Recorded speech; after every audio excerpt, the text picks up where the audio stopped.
Do you feel it? Don't you? The tension in your chest that appears out of nowhere. The racing mind, as if it's trying to escape from something you can't even name. The constant fear that something will go wrong, even when everything is fine. And worse, no one around you really understands what's going on inside you. You smile, say that everything is okay, but inside, it's as if you're screaming and no one hears. Now stop for a second. What if I told you that this anxiety that consumes you every day is not the real problem? What if it's just a symptom of something much deeper trying to emerge from your psyche? Carl Jung, one of the greatest thinkers in depth psychology, believed that anxiety was not a failure, a dysfunction, or a simple chemical issue. For him, anxiety was a call from the soul, a sign that parts of you have been neglected, suffocated, or denied for so long that they are now trying to resurface with full force. Have you ever wondered why you feel so much anxiety for no apparent reason? Have you ever asked yourself why, even when trying to control your thoughts, meditate? Trying to control your thoughts, meditate, breathe deeply, or follow shallow advice like, think positive. The feeling remains, like an invisible presence chasing you. Perhaps it's because you're trying to kill the messenger without listening to the message. Jung said that neurosis is always a substitute for legitimate suffering. In other words, anxiety arises when you flee from something that needs to be faced. An old pain, an uncomfortable truth, a part of you that you locked in the basement of your mind, thinking you would never have to confront it again. But the psyche has a different plan, and anxiety is the alarm. This video is not a shallow self-help manual. I'm not here to tell you that everything will be okay, because it might not be if you keep ignoring what your soul is trying to say. This video is a mirror, and if you have the courage to look into it until the end, you might find something that no one has ever shown you, the true meaning of your anxiety, and how it can transform from enemy to guide. So, the choice is yours. Will you continue to run away, or will you look into the eyes of what haunts you? The anxiety you feel is not random. It didn't come out of nowhere, and definitely it is not just a chemical imbalance as you have been conditioned to believe.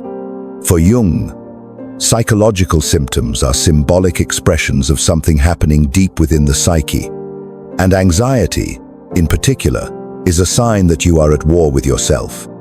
But it is not a conscious war. It is an underground, archetypal conflict between the forces that shape who you are and who you pretend to be. Jung believed that within every human being there are universal archetypes, primordial images that inhabit the collective unconscious. They are not just mythological figures or beautiful symbols. They are living forces that shape your thoughts, emotions, decisions, and deepest fears. When these archetypes come into conflict, you feel it. When you deny one of them, when you reject the shadow, the self, or the call of the inner hero, your psyche does not remain silent. It screams. And the most common form of that scream is anxiety. Anxiety is not caused by overthinking, it is caused by disconnection, when the ego, the part of you that identifies with the social mask, with routine, with control, loses contact with the brass. Unconscious, an internal crack is born. You feel insecure, even without reason. You feel fear of the future, even when everything is relatively fine.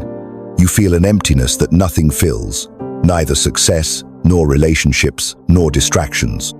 Why does this happen? Because the unconscious is trying to restore balance. It is trying to get your attention. When you live only to meet external expectations, to maintain an image, to follow a script that you didn't even write, you are denying your soul. And the rejected soul manifests first as discomfort, then as anxiety. And if you continue to ignore it as collapse, Jung didn't see anxiety as an enemy. He saw it as a symbolic messenger bearer of a call for individuation, the process of becoming what you truly are, but for. It is necessary to recognize that anxiety carries a message, a metaphor, a symbol. Something within you is dying so that another part can be born. But the ego fears this transformation and fights against it. This is the true battlefield. Do you feel like you are losing control? Perhaps it's because you never truly had control, only the illusion of it.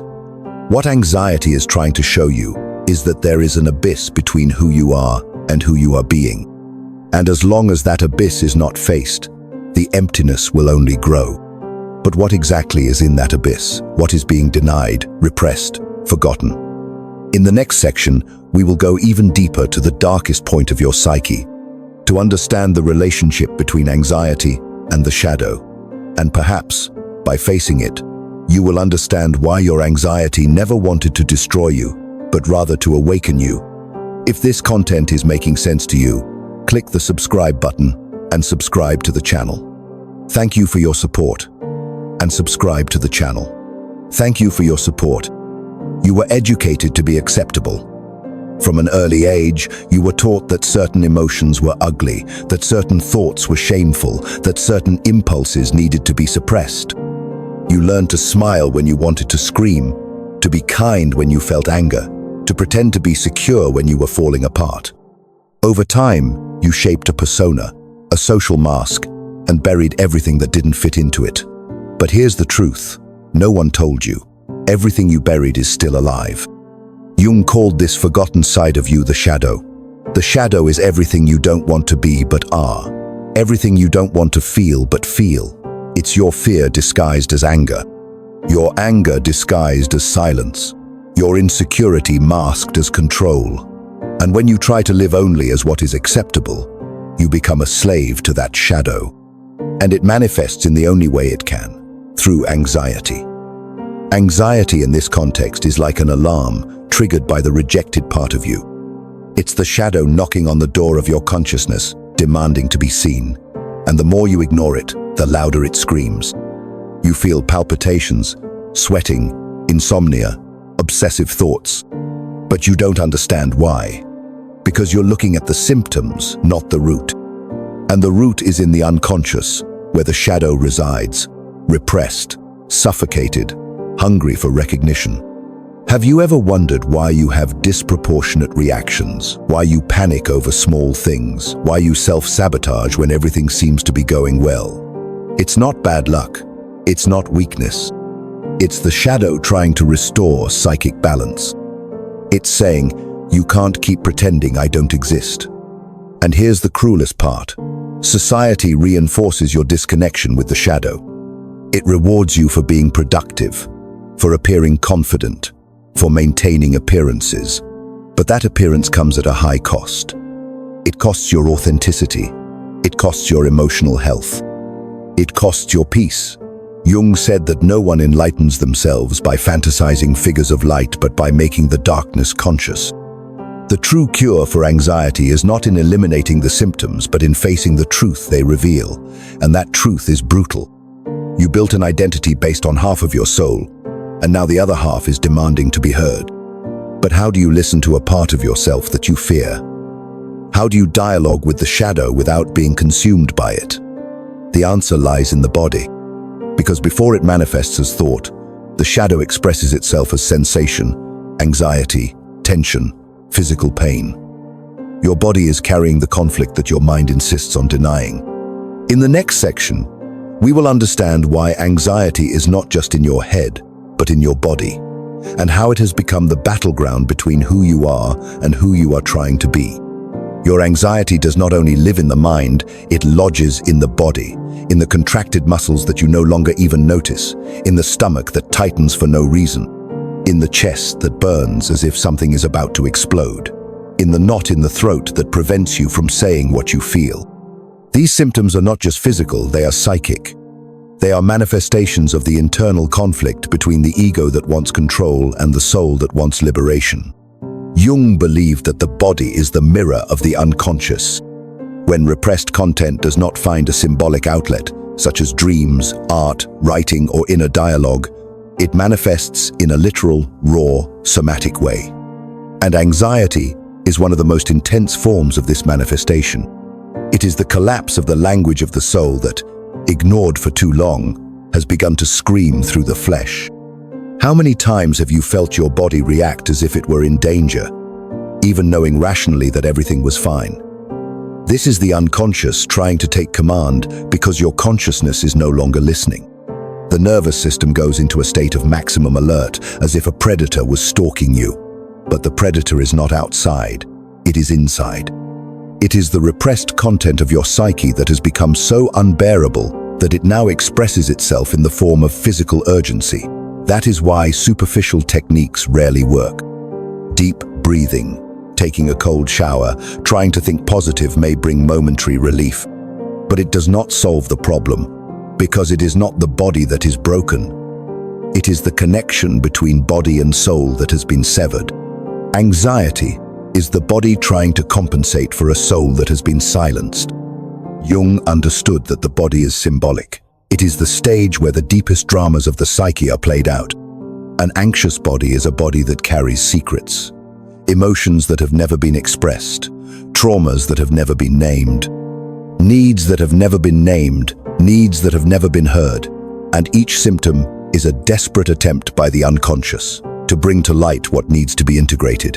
You live, exhausted, not only because your routine is heavy, but because your soul is waging a subterranean war. And this war has a price.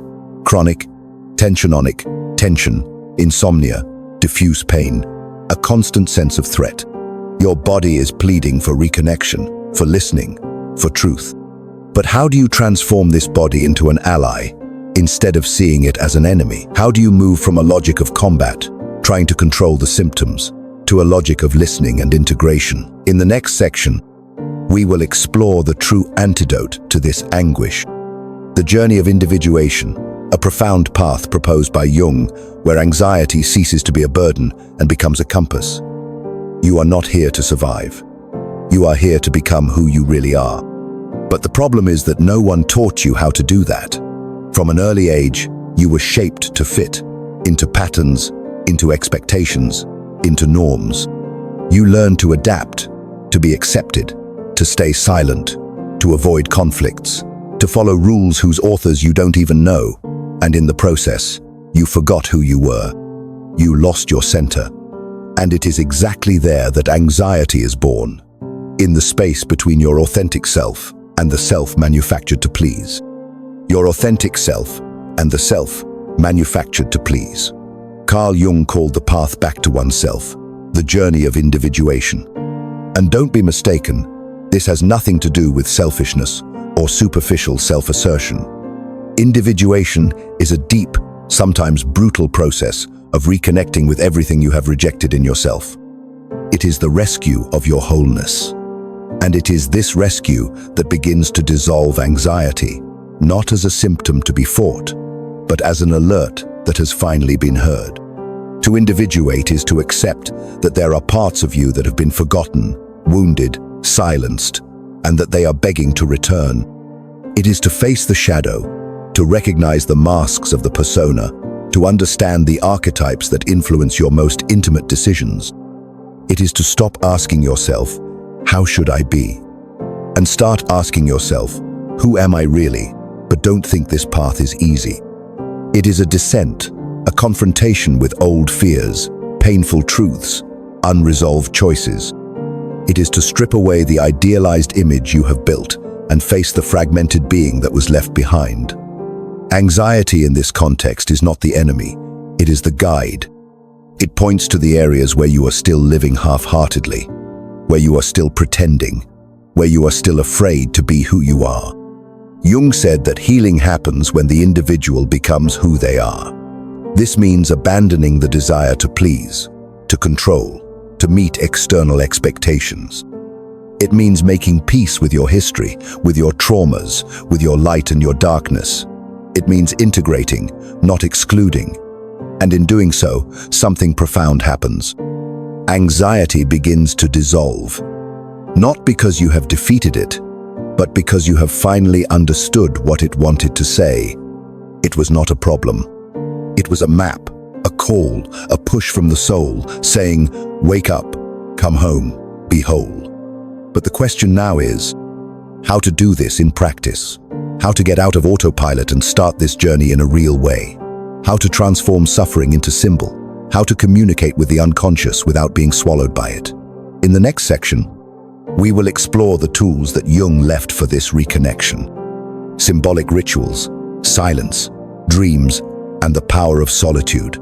Forgotten tools in a world that only knows how to rush, but which may be the key to your inner freedom. You have been conditioned to seek quick solutions. Be the key to your inner freedom. You have been conditioned to seek quick solutions, a pill to sleep, a motivational podcast, a 5-minute video with 5 tips to control anxiety. But here's a truth that might hurt. There is no instant cure for suffering that took years to form. What exists is a process. And this process begins when you quiet down, listen to yourself, and accept to dive into the invisible. Jung did not see the human being as a machine that needs fixing, but as a fragmented soul that needs integration. And for that, 3 practices are indispensable: silence, symbolism, and solitude.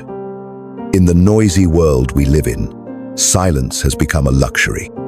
But for Jung, silence was the beginning of dialogue with the unconscious. While you distract yourself with external noises, notifications, obligations, others' opinions, time of dialogue with the unconscious. While you distract yourself with external noises, notifications, obligations, others' opinions, the most important voice of all remains muffled. Yours, silence, is not empty. It is a portal. It is in silence that repressed contents emerge, that symbols take shape, that dreams regain meaning. Silence is the language of the soul, and it is in this silent space that symbolism comes in. Jung asserted that the unconscious communicates through symbols, images that carry deep meanings, often incomprehensible to rational logic. Have you ever had a disturbing dream and woken up not knowing what it meant? Have you ever felt a strange connection to a song, an image, or an apparently trivial memory? These are symbols, and they do not appear by chance. They are keys, fragments of your soul trying to say, "Hey, I'm here. Recognize me." Interpreting these symbols is an act of psychic alchemy. You need to learn to see what lies beneath the surface. A dream of falling may be a warning of loss of control.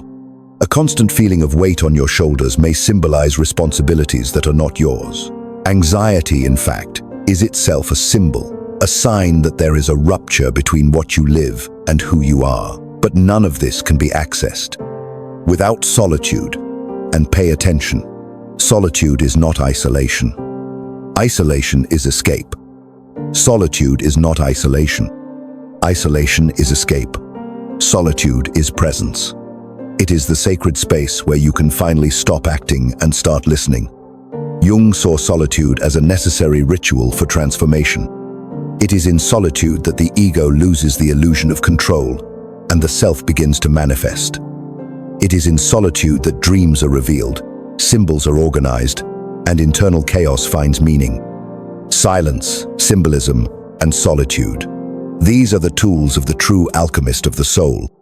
And if you really want to break the cycle of anxiety, you need to stop seeking answers outside and start listening to what is emerging from within. But understanding all this is still not enough, because now comes the hardest part. To act, to integrate, to live the change. And for that, you will have to make an uncomfortable choice between continuing to pretend that everything is fine or finally taking responsibility for your own transformation. In the next and final section, we will reach the end point of this journey. The decisive moment when you look at your anxiety and understand that it was never the villain of your story. It was your teacher.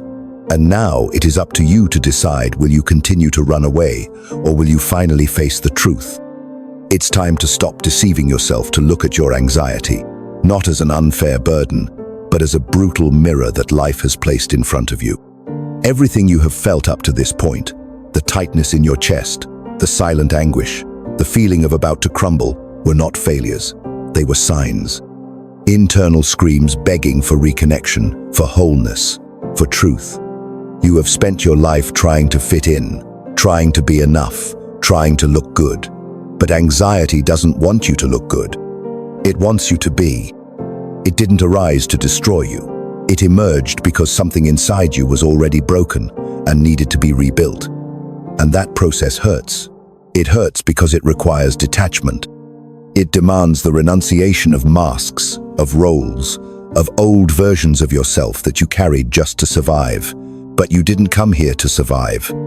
You came to live deeply, to become what you always were, before the world shaped you with fear and conditioning. And that's exactly why Jung said, what you resist persists, what you accept transforms. Anxiety is persistent because you are still resisting your truth, your shadow, your legitimate pain. But the turning point is this. When you choose to accept the call of your soul instead of continuing to flee from discomfort, now the choice is before you. You can continue seeking distractions, fleeing from yourself, numbing yourself with temporary solutions. Or you can, for the first time, stop, breathe deeply, and begin the real process. Deep, symbolic, transformative. Not because it's easy, but because it's necessary, because your soul is already tired of living half-heartedly. If this video touched something within you, I want you to write a simple sentence in the comments. I choose to look within. It's not just a sentence, it's a commitment, a pact with yourself. And more than that, share your experience. Your voice can be the mirror that someone needs to awaken. And if you've made it this far, don't stop now. The next video is also part of this journey. And trust me, it's important. Because transformation doesn't happen in a single moment. It happens when you keep going, even when everything in you wants to give up. So click on the next video. The journey is just beginning.